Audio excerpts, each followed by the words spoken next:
Hello guys, कैसे हैं आप। यूनिवर्सल टारगेट में आपका स्वागत है। और आज का जो 20 क्वेश्चन आपके सामने होंगे ये पेडागोगी से होंगे, ठीक है। और कुछ थ्योरी से होंगे। 4-5 क्वेश्चन थ्योरी से डाले हैं, उसके बाद 15 क्वेश्चन आपके पेडागोगी से हैं, ठीक है। तो देखिए गाइस, आप थोड़ा सा ये जो चैनल है इस चैनल को बढ़ाना है, ठीक है। और आप सब्सक्राइब को तो कर ही लीजिएगा, बेल आइकन ऑन करिए। जो साथी आपके साथ पढ़ते हैं, जो आपके पार्टनर हैं या सहेली साथी जो भी हैं, उनके साथ आप शेयर कर दीजिए। इस चैनल को बढ़ाइए। आप लोग के सहयोग की ज़रूरत है इस चैनल को, ठीक है।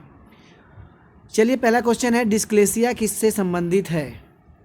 अब ये क्वेश्चन है, आपके पास ऑप्शन स्टार्ट हो रहे हैं। पहला ऑप्शन पठन विकार, दूसरा है व्यवहार संबंधी विकार, तीसरा मानसिक विकार, चौथा है मानसिक विकार। देखिए, इसमें 2 ऑप्शन टाइप हो गए हैं, तो ये दोनों में से एक ही समझ लीजिए। और ये दोनों, तो इसमें से आप लगाएंगे, आपका कौन सा आंसर होगा आप कंफर्म करेंगे।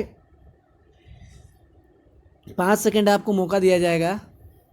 देखिए, इसका पहला ऑप्शन सही हो जाएगा, पठन विकार, ठीक है। पठन विकार सही हो जाएगा। देखिए गाइज, आपको पता होगा डिस्क्लेसिया जो होता है पठन विकार, लेकिन एक होता है डिस्ग्राफिया, ठीक है, ग्राफिया। तो ये क्या होता है, ये होता है लिखने का विकार, ठीक है, लिखने संबंधी विकार। डिस्कैलकुलिया होती है गणितीय संबंधा, डिस्मिथिया होती है मानसिक संबंधा, बेलुमिया होती है भोजन संबंधी, ठीक है।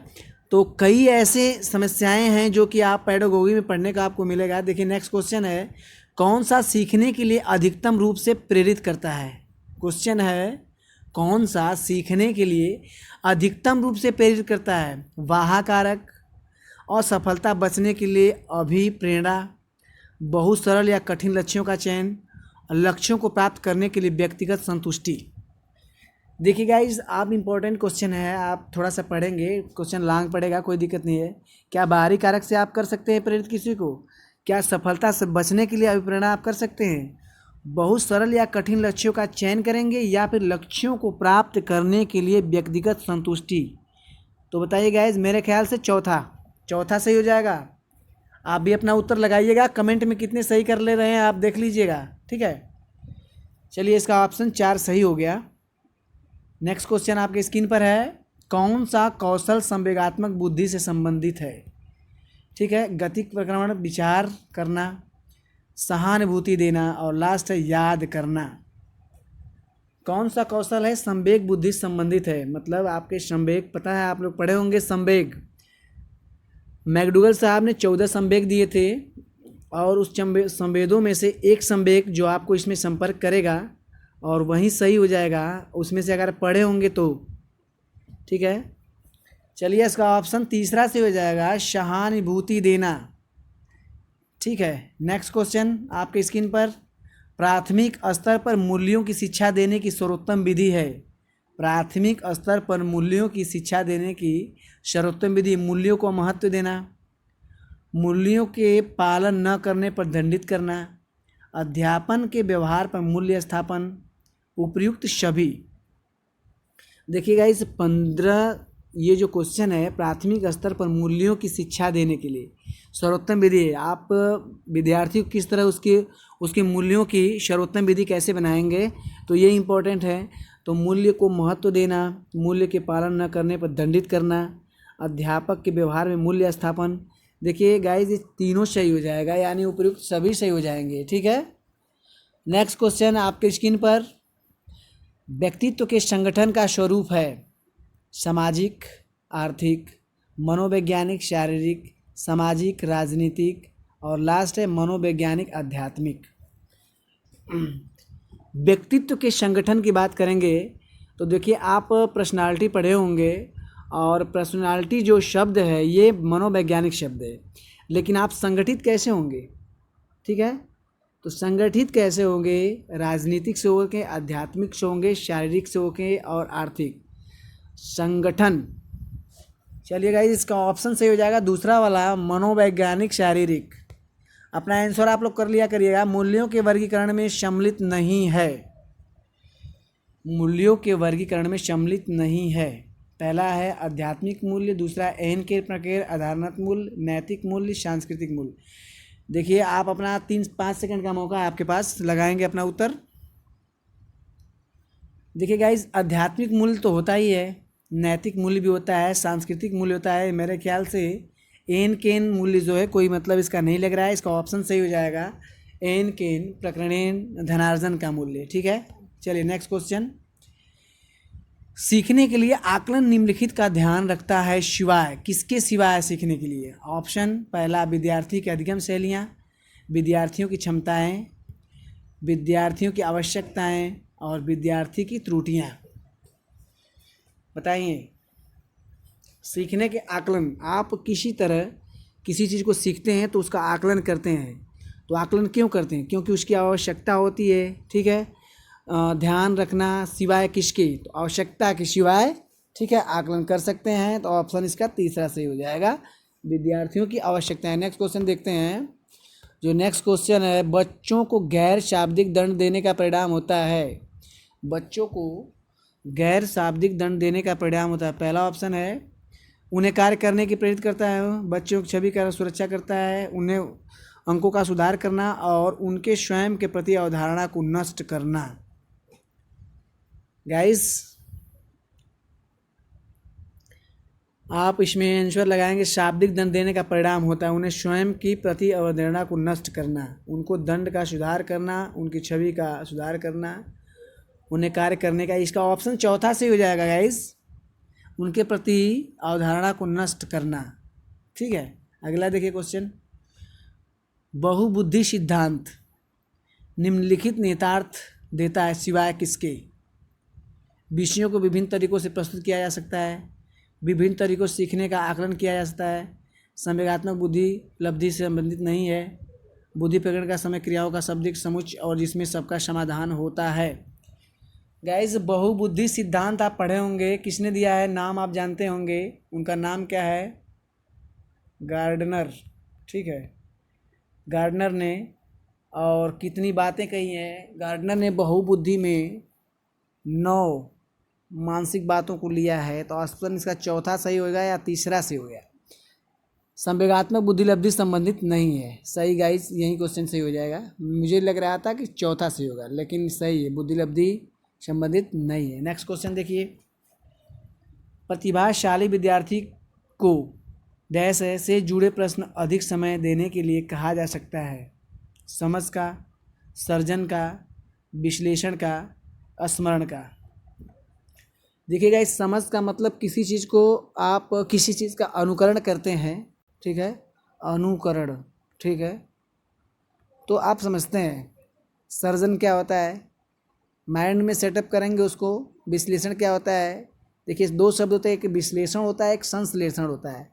तो संश्लेषण का मतलब पहले अंगों का ज्ञान करके फिर वस्तुओं का ज्ञान किया जाता है। और विश्लेषण में क्या होता है कि पहले वस्तुओं का ज्ञान, उसके बाद अंगों का ज्ञान। ठीक है, और स्मरण का मतलब किसी चीज़ को स्मरण करना आप जानते ही। तो ऑप्शन इसका दूसरा से हो जाएगा, सर्जन। स्क्रीनशॉट भी आप ले सकते हैं क्वेश्चन का, कोई दिक्कत नहीं है। आगे देखिए नेक्स्ट क्वेश्चन। शिक्षण को प्रभावशाली करने के लिए निम्नलिखित में से कौन सा घटक शिक्षक से संबंधित नहीं है? विषय का ज्ञान, संप्रेषण कौशल, विद्यार्थियों से जुड़ाव, संसाधनों की उपलब्धता। देखिए इसमें क्वेश्चन क्या पूछ रहा है कि आप इसमें शिक्षकों, ठीक है, इसमें पूछ रहा है कि शिक्षकों से संबंधित नहीं है। क्या नहीं है? शिक्षण। तो विषय का ज्ञान तो होता ही है। ठीक है, विषय का ज्ञान होता ही है। विद्यार्थियों से जुड़ाव अध्यापक का होता है। संसाधन, नए नए संसाधन ले आते हैं। विद्यार्थियों के संप्रेषण जो होता है, यही इसका ऑप्शन सही हो गया। ठीक है, आगे देखिए नेक्स्ट क्वेश्चन। के अलावा निम्नलिखित श्रेणियाँ जेंडर को प्रभावित करती हैं? किसके सिवा? निर्जातीयता, धर्म, अभिक्षमता, भाषा। बताइए, जेंडर को प्रभावित करता है निर्जातीयता, धर्म, अभिक्षमता, भाषा। देखिए जेंडर से, भाषा से कोई संबंध नहीं हो सकता है ना, भाषा से कोई संबंध नहीं हो सकता है। ठीक है, चलिए नेक्स्ट क्वेश्चन। एक सशक्त विद्यालय अपने शिक्षक में निम्नलिखित योग्यताओं से किसे सर्वाधिक बढ़ावा देगा? अनुशासन, अनुशासित प्रभाव, स्मृति, प्रतिस्पर्धात्मक अभिवृत्ति। बताइए गाइस, जो क्वेश्चन आपको समझ में नहीं आएगा स्क्रीनशॉट लेके आप उसको हल कर लेंगे, नोट कर लेंगे अपनी कॉपी में, ठीक है। देखिए इसका प्रतिस्पर्धात्मक अभिवृत्ति होगा आंसर इसका।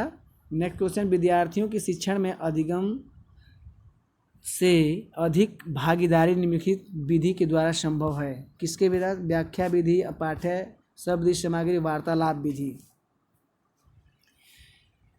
विद्यार्थियों की शिक्षण में अधिक से अधिक भागीदारी निम्नलिखित विधि के द्वारा संभव है। क्या? व्याख्या विधि, पाठ्य पुस्तक विधि, शब्द बुद्धि, वार्तालाप। देखिए वार्तालाप में सब कुछ आ जाएगा, इसका ऑप्शन चौथा सही हो जाएगा। गणित के अधिगम नियोगिता का आकलन निम्न में से किस परीक्षण द्वारा सर्वाधिक उचित तरीके से किया जा सकता है? निदानात्मक परीक्षण द्वारा, स्क्रीनिंग परीक्षण द्वारा, उपलब्धि परीक्षण द्वारा, या फिर अभिक्षमता परीक्षण द्वारा। ऑप्शन लगा लीजिए।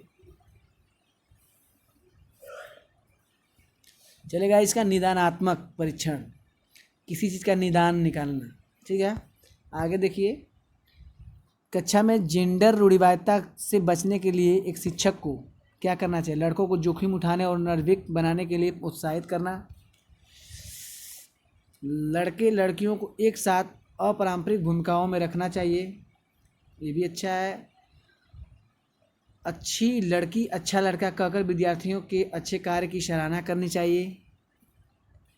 और कुश्ती में भाग लेने के लिए एक लड़कियों को प्रोत्साहित करना चाहिए। गाइस इसका दूसरा वाला ऑप्शन सही हो जाएगा, लड़के लड़कियों को एक साथ अपारंपरिक भावनाओं में रखना चाहिए, एकदम राइट सही क्वेश्चन है। नेक्स्ट क्वेश्चन, प्रारंभिक बाल्यावस्था अवधि के दौरान भूमिकाओं एवं व्यवहारों के बारे में जानकारी प्रदान करते हैं तो यह समूह स्वीकार्य है। भाई बहन और अध्यापक, अध्यापक और साथी, साथा और माता पिता, माता और भाई बहन। तो इसका ऑप्शन चौथा सही हो गया गाइस। देखिए ऑप्शन में पूछ क्या रहा है, इस क्वेश्चन को समझना अगर है तो पूछ क्या रहा है, पूछ यही रहा है कि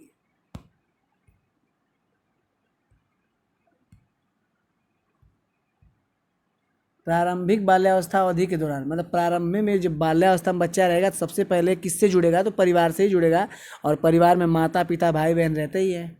चलिए, विद्यार्थी को स्वास्थ्य के लिए प्रेरित करने हेतु उन्हें स्वास्थ्य समिति का सदस्य बनना प्रतिबिंब करता है। ऑप्शन देख लीजिए आप। प्रेरणा की सामाजिक सांस्कृतिक समूह कल्पनाएं, प्रेरणा के व्यवहारवादी उपागम, प्रेरणा का मानवतावादी उपागम, प्रेरणा का संज्ञानात्मक उपागम। ऑप्शन सही करेंगे आप। चलेगा इसका उत्तर जो सही हो जाएगा पहला वाला, प्रेरणा की सामाजिक सांस्कृतिक समूह कल्पनाएं, ठीक है। स्क्रीनशॉट लेते रहिएगा, क्वेश्चन अगर आपको डिफिकल्ट लगे तो। रूपात्मक आंकलन हो सकता है पूर्व परीक्षण पर, जो पहले का परीक्षण किया उस पर, या फिर पश्चिम परीक्षण जो पीछे कर दिया गया परीक्षण उस पर, या फिर उपरोक्त दोनों पे, या फिर केवल पहला केवल दूसरा। तो गाइस इसमें दोनों ही सही होना चाहिए, क्योंकि पूर्व परीक्षण से ही आकलन होता है और पश्चिम परीक्षण जो पीछे से उससे भी आकलन होता है। आकलन तो कई किस्म से हो सकता है ना। प्राइमरी वाले बच्चों को पढ़ने के लिए स्कूल की दूरी कितनी होनी चाहिए? मतलब प्राइमरी में जो बच्चा पढ़ता है तो स्कूल से उसका घर की दूरी कितनी होनी चाहिए? गाइस यूनिवर्सल टारगेट को आप इस क्वेश्चन लाइक कर दीजिएगा, ठीक है, लाइक कर दीजिए और आप सब्सक्राइब कर दीजिए, ठीक है, और बेल आइकन आप ऑन कर लीजिएगा, ठीक है, बेल आइकन ऑन कर लीजिएगा, क्योंकि जो भी वीडियो का नोटिफिकेशन होगा आपके पास मिलेगा, ठीक है। तो ऑप्शन पहला 1 किलोमीटर, 2 किलोमीटर, 3 किलोमीटर, 4 किलोमीटर, ठीक है। तो आप इसका उत्तर जो सही हो जाएगा वो पहला सही हो जाएगा 1 किलोमीटर, ठीक है, 1 किलोमीटर। तो गाइस वीडियो लाइक कर दीजिए, सब्सक्राइब कर दीजिए, फिर अगली वीडियो में आपसे मिलते हैं, तब तक के लिए थैंक यू।